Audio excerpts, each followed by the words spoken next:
Open Senses had the mission to support people with learning disabilities, autism, and other complex needs, but essentially to lead a happy and fulfilling life.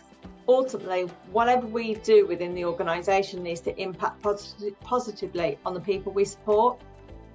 And training, or L&D, is underpinned everything that we do. So, if we don't have the right trained, skilled team with the right confidence, knowledge, behaviours, it ultimately affects the quality of life of the people we support.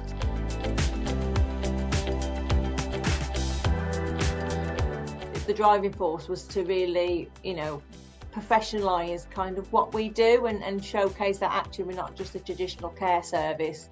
We do want to think outside the box in terms of how we support people. We were looking very much for something that would not, of course, just save time, but that would also create us reliable data and reliable information, as well as learning, and something that our users are going to be able to use.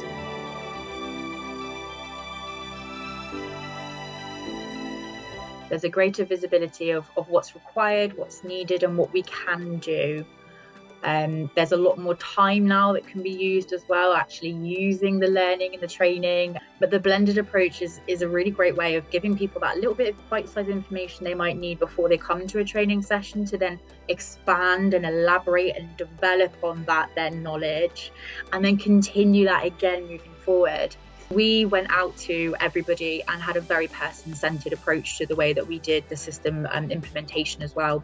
Other than of course, the RAG status dashboard, which is imperative and essential for our regulators, but also for ourselves, so we can have a look at that development and where the needs are. Using the RAG status dashboard, we're able to quite literally, based on the whole business, forecast what training, face-to-face, virtual, or what time might be needed for what different types of training.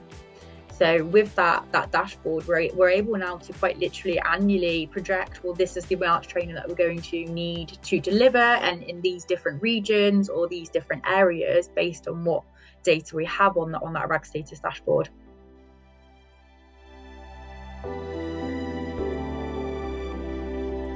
There's a greater visibility of what's required, what's needed, and what we can do.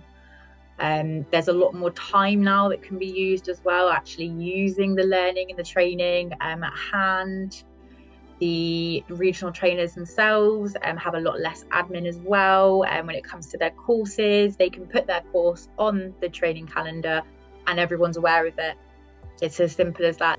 So we have seen a huge increase in compliance thanks to the dashboard visibility. And I was just mentioning that we can be more proactive than reactive. It creates a much more friendly and open and approachable environment. There is no such thing as the system can't something. We will get involved and figure out, well, what is it we actually need and what can we do about it and how can we implement it? People's behaviours and just general feedback have also opened up a lot to the potential that the site could have and what it can actually do for them and their benefits.